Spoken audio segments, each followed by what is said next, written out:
morning, dear student. At last topic, chapter no. Respiratory quotient. Okay. Shwasana. આપણે જોઈએ. Okay.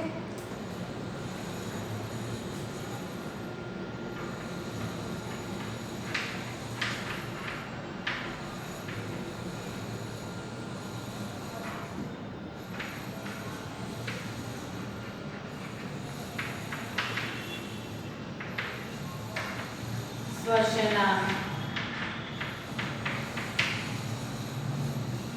As you know that during respiration, O2 is consumed and CO2 evolved. है ना?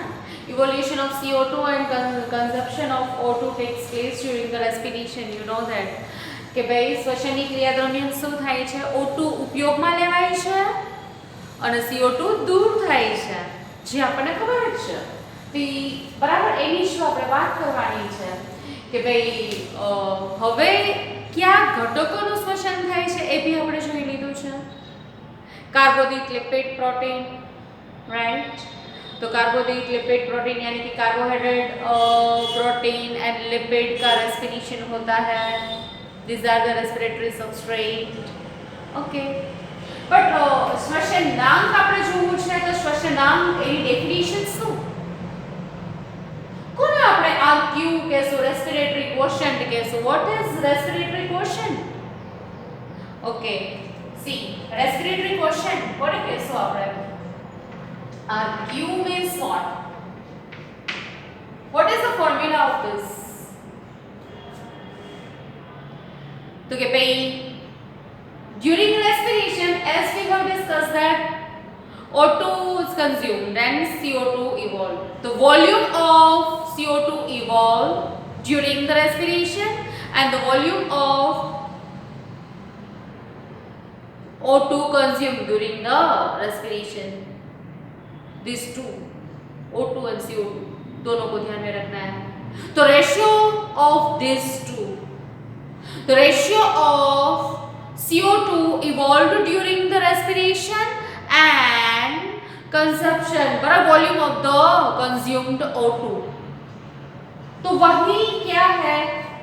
इसका formula है evolve CO2 and consume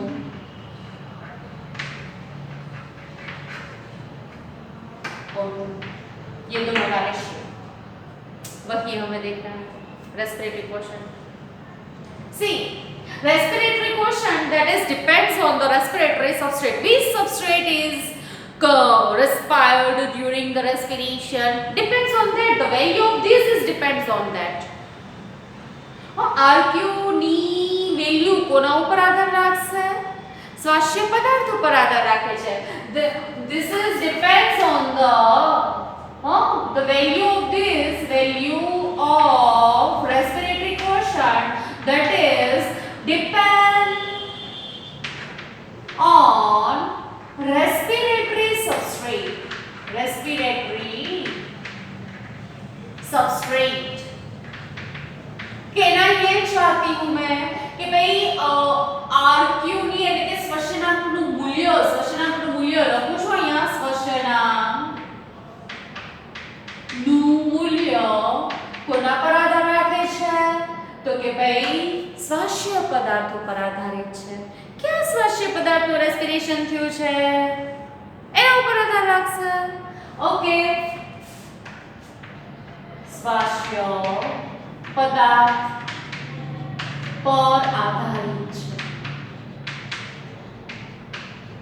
fix યાર, કાર્બોહાઈડ્રેટનું respiration થશે તો RQ ની વેલ્યુ 1 જ હશે. Yes, fix. લિપિડનું ઓક્સિડેશન મીન્સ એનું રેસ્પિરેશન થશે તો લિપિડનું less than 1. Fix. If organic acid છે then more than 1. See, તો તમે વિચારો કયો સબસ્ટન્સ છે depends on that. બરાબર, આપણે શું RQ ની વેલ્યુ ડિસાઈડ કરી શકીએ. કાર્બોહાઈડ્રેટ ઓલવેઝ 1, લિપિડ તો 1 થી નીચે, પ્રોટીન તો ઈ બી 1 થી નીચે જ થશે. બટ હમણાં મેં કીધું ઓર્ગેનિક એસિડ હોય તો પછી વધી જશે, 1 થી વધારે થઈ જશે. ઓકે, તો આ even we can decide respiratory substrate on the basis of value of this RQ. RQ એક મળ્યો છે, it means આપણને ખબર પડી જાય કે કાર્બોહાઈડ્રેટ નું જ રેસ્પિરેશન થયું છે.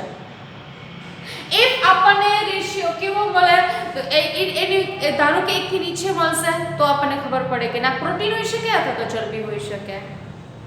હે ને? એટલે બે એકબીજા ઉપર આધાર રાખે છે. this is depend on this and this one is depend on this, right? આપણે કાઉન્ટ કરવું છે કાર્બોહાઈડ્રેટ માટે. આપણે જોઈએ ફર્સ્ટ ઓફ ઓલ કાર્બોહાઈડ્રેટ માટે જોઈએ. ઓકે, ફર્સ્ટ કાર્બોહાઈડ્રેટ માટે જોઈએ.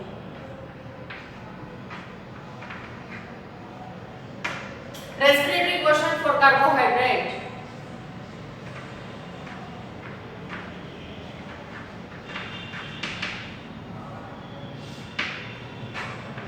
એક્ઝામ્પલ તમને ખબર છે,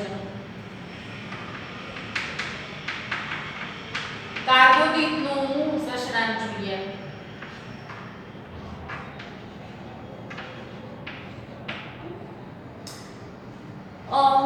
આપણને ખબર છે કે એનું ઇક્વેશન શું છે. ગ્લુકોઝ આપણે લઈએ. ચલો કાર્બોદિતમાં શુગર, ગ્લુકોઝનું આપણે જોઈએ. C6H12O6 પ્લસ 6O2 શું થઈ જશે? 6CO2 plus 6H2O plus ATP, energy, you know that. બરાબર? કાર્બોહાઈડ્રેટ. તો હવે જુઓ ફોર્મ્યુલા આપણે લગાવ્યો છે RQ બરાબર evolved CO2 and consumed O2. Okay, ચલો RQ evolved CO2 कितने CO2 रिलीज हुए हैं, मुक्त हुए हैं. कितना CO2 मुक्त થયા છે? 6 CO2 અને કેટલા કન્ઝ્યુમ થતો? 6O2. તો ઓલવેઝ આપણને RQ 1 જ મળશે.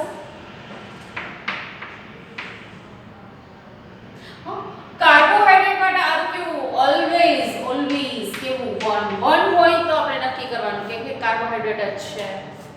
ઓકે, અને જો કાર્બોહાઈડ્રેટ 1 થી વધારે કે 1 થી ઓછું હોય તો કાર્બોહાઈડ્રેટ ક્યારેય ન હોઈ શકે. અત્યારે મેં લખ્યું છે શું? ગ્લુકોઝનું જોયું આપણે શેની વાત કરી? ગ્લુકોઝનું રેસ્પિરેશનની વાત કરી.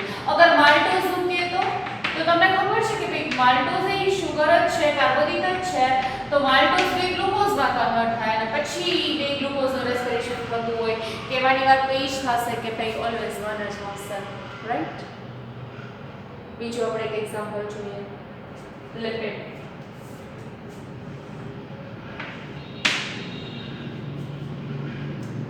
RQ of lipid.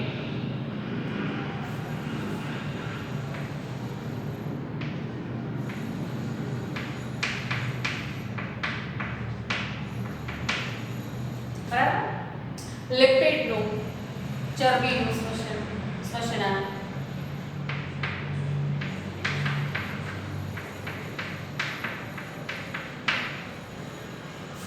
ટ્રાઇપામિટિનનું આપણે જોવું છે. Tripalmitin C51H98O6 ટ્રાઇપામિટિન.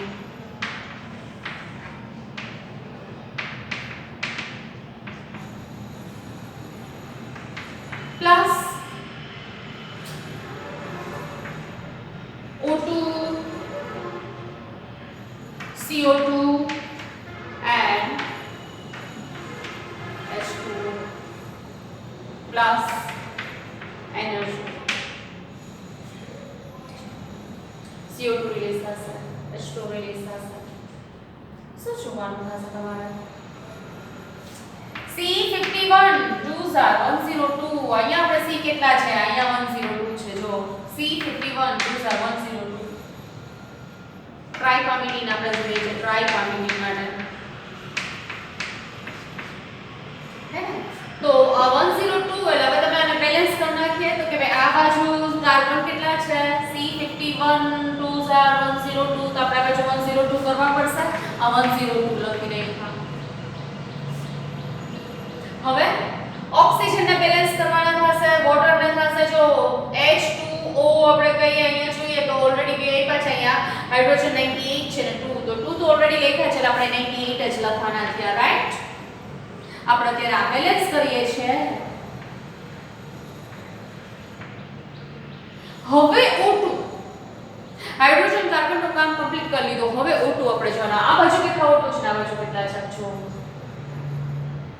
102 2s are 204 આપણને અહીંયા દેખાય છે અને અહીંયા જો તો 98 છે જોયું અહીંયા 204 છે થોડું ડાર્ક હોય એ લોકો જો 204 છે અને આ બાજુ 98 છે તમે જુઓ તો કેટલા થઈ ગયા 2 and 3 બરાબર ને બરાબર 302 આ બાજુ ઓક્સિજન છે અહીંયા શું તમે ઓક્સિજન કેટલા છે ઓન્લી 12 ઓક્સિજન અહીંયા છે આપણે શું કરવું પડશે 12 અહીંયા છે 302 અહીંયા છે બાકીના આપણે અહીંયા લખવાના છે તો હવે તમે માઈનસ આમાં 12 કરી દો તો શું થશે 290 તો 290 હજી 2 તો છે તો ડિવાઇડ બાય 2 145 ઓક્સિજન આપણું ઇક્વેશન સોરી આ જે આપ્યું છે સમીકરણ ઇક્વેશન છે આપણે બેલેન્સ કરી લીધું અને હવે આપણે રેસ્પિરેટરી કોશન્ટની વાત કરીએ ચલો RQ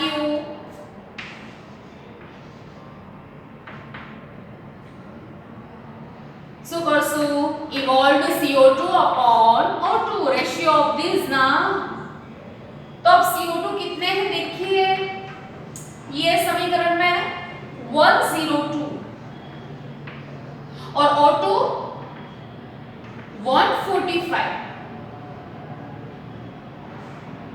અને રિઝલ્ટ આપણે મળશે શું આનું તો કે એનું આન્સર મળશે 0.7 it means less than 1 lipid no question always કેવો હોય less than 1 લિપિડ માટે આપણે ઓલવેઝ less than 1 કહેશું કેમ એવું થાય છે why respiratory quotient is less than 1 for lipid see the constitution of lipid see the structure of this lipid आप lipid का structure देखिए कार्बन सबसे ज्यादा है ऑक्सीजन very less કાર્બન વધારે છે गर्ल्स કાર્બન કાર્બન નો વિચારો વચ્ચેના બોન્ડ તો આપણે બ્રેકડાઉન કરવા સોરી 51 કાર્બન શું નહીં લખું આપણે ગ્લુકોઝ માં તે 6 તમે વિચારો ગ્લુકોઝ માં 6 કાર્બન હતા અને 6 કાર્બન વચ્ચેના બોન્ડ તોડવા માટે બધા બોન્ડ્સ ને બ્રેકડાઉન કરવા માટે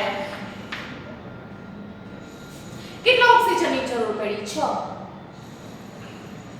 and even in see over here कि भाई इन कार्बोहाइड्रेट्स स्पेशली આપણે ગ્લુકોઝ ની વાત કરીએ તો C6 and O6 number of carbon and number of oxygen both of them are seen in the structure of glucose and because of that consumed O2 and evolved CO2 both of them are same એ બે same છે એટલે કહેવાની વાત એ છે કે તમે કાર્બોદિતના બંધારણમાં specially ગ્લુકોઝના બંધારણમાં જુઓ કાર્બનની સંખ્યા અને ઓક્સિજનની સંખ્યા સરખી છે એટલા માટે જ અહીંયા ઉપયોગમાં ઓક્સિજન અને જે મુક્ત થયા એ CO2 એની સંખ્યા પણ કેવી થઈ છે સરખી એ સરખી થાય તો ઓલવેઝ એનું 1 મળે બટ આ જગ્યાએ જુઓ આનું કોન્સ્ટિટ્યુટ આનું અનસ્ટ્રક્ચર જુઓ C51 છે but here oxygen 2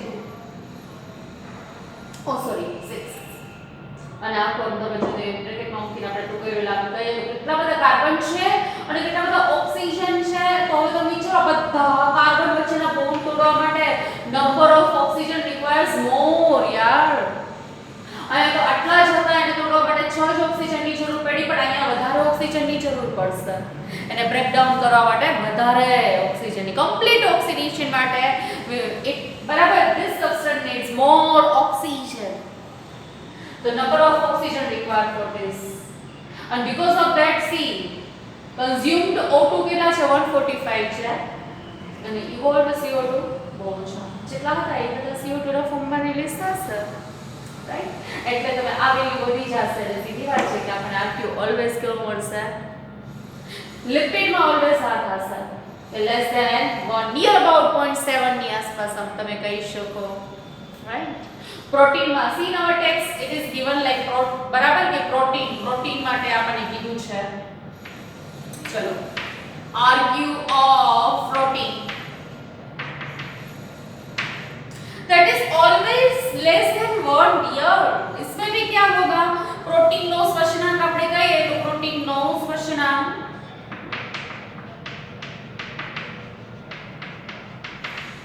પણ કેટલું થશે તો કે ભાઈ EP લેસ ધેન 1 છે, લેસ ધેન 1 છે, પણ લેસ ધેન 1 તો બને એટલે કે I less than 1 RP less than 1, but it is near about 0.7 and this one 0.8 to 0.9 બરાબર આ થશે. હવે what is important to recognize, શું જાણવું જરૂરી છે આ ચેપ્ટરમાં? ઓલવેઝ કાર્બોહાઈડ્રેટ પહેલા ઉપયોગમાં લેવાય. if carbohydrate is present, carbohydrate અગર પ્રેઝન્ટ છે કોષમાં તો પ્યોર પ્રોટીન કે પછી લિપિડ ક્યારેય ઉપયોગમાં નહીં લેવાય શ્વસનમાં. It never utilised in respiration. Protein and lipid ક્યારેય ઉપયોગમાં નહીં લેવાશે. ઓકે, તો ચેપ્ટર વાળું તો આપણે જે કમ્પ્લીટ કરવાનું તો એ આપણે કરી દીધું, પણ હજી આપણે રેસ્પિરેશન માટે વાત કરશું, રેસ્પિરેટરી ક્વેશ્ચન માટે વાત કરશું. Okay.